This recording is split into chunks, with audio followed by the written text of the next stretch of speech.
Welcome to Marvel TLDR, the series where we break down Marvel's greatest stories so you can jump right in and read the original adventures. Today's story is Civil War. Our story begins with a group of teenage superheroes called the New Warriors who've decided to turn their crime-fighting escapades into a reality TV show. But one of their fights goes horribly wrong and leads to a giant explosion that kills hundreds of men, women, and children. This catastrophe shocks the entire country, and public opinion of superheroes takes a turn for the worst. Angry mobs demand an end to all superheroes and beat up the Human Torch. One mother who lost her family in the disaster confronts Tony Stark for enabling reckless superpowered vigilantes. Tony is deeply affected by her words, forcing him to question the role of superheroes in the country. The government introduces a new law called the Superhuman Registration Act, which would give every superhero 3 options. Option 1, reveal your secret identity. Join S.H.I.E.L.D. as a government-sponsored superhero and do whatever the government says. Option 2, quit being a superhero and find another day job. Option 3, become a wanted fugitive. Iron Man decides to fully support the new law. Listen guys, we can't keep hiding behind masks, and to show everyone what a great idea this new law is, I've convinced Spider-Man to come here and reveal his secret identity. Spider-Man reveals his secret identity to the world, and then Iron Man gives him a fancy new costume so they can have a matching color scheme. Superheroes like Mr. Fantastic, Ms. Marvel, She-Hulk, Yellow Jacket, and Wasp all join Team Iron Man. But Captain America is not on board with this new registration act. He thinks the law is a violation of civil liberties that will turn heroes into criminals, and forcing superheroes to reveal their identities puts many of their families in danger. Iron Man and his allies hunt down all of the resisting superheroes and to throw them into prison with no trial and no jury. Captain America goes on the run from the government and creates the Secret Avengers, a group which practices their superheroing in secret. Daredevil, Luke Cage, Spider-Woman, Hercules, Falcon, Goliath, and Black Panther all join Captain America's team. Iron Man leads Team Cap into an ambush disguised as a truce, but this plan goes horribly wrong when Captain America sucker punches Iron Man in the face. Things quickly spiral even more out of control when an evil cyborg clone of Thor, created by Tony Stark and Reed Richards, joins the fight and blows a hole right through Goliath. Goliath is the first casualty of this civil war, and his death leaves the entire superhero community in mourning and more divided than ever. Some superheroes from Cap's team join up with Iron Man. Other heroes, like Spider-Man, switch to Team Cap. Iron Man doesn't take this very well and attacks Spider-Man. Iron Man has alienated so many supporters that he decides to recruit a team of supervillains to help continue hunting down unregistered superheroes, because if you want to keep the moral high ground, these are the guys you want on your team. The supervillains track down and viciously beat up Spider-Man, but the Punisher saves Spidey and brings him back to the Secret Avengers, who now have an ethical dilemma of their own. Should they let a murderous vigilante like the Punisher join their cause? Iron Man's super prison is in an alternate dimension called the Negative Zone, so the Secret Avengers decide to break in and release all the imprisoned people inside. But oh no, Tigra, one of the Secret Avengers, was actually a spy who tipped off Iron Man about the prison break, and he brings his entire army. But that's okay because the Secret Avengers have a spy of their own. Hank Pym was actually a shape-shifting superhero called Hulkling, who has used his powers to release all the imprisoned superheroes. Now every superhero Iron Man has ever imprisoned is on Team Captain America. The two teams square off. Then all of the superheroes fight in the Negative Zone. Friends fighting friends, heroes fighting heroes. Meanwhile, outside the portal to the Negative Zone, S.H.I.E.L.D. agent Maria Hill is about to end the conflict once and for all by trapping every superpowered person inside. To save everyone from being trapped, Cloak sucks up everyone in his,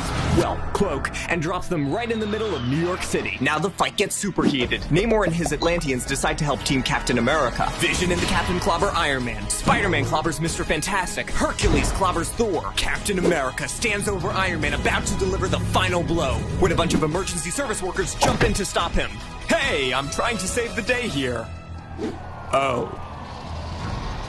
Captain America realizes he's done more damage than good. He makes everyone stop fighting and turns himself in to be arrested. So Iron Man wins the day and becomes director of S.H.I.E.L.D. Captain America gets assassinated but comes back to life in another story arc. Real Thor also comes back to life and kicks Iron Man's tuchus when he finds out about evil cyborg clone Thor. And Spider-Man makes a deal with Mephisto that restores his secret identity.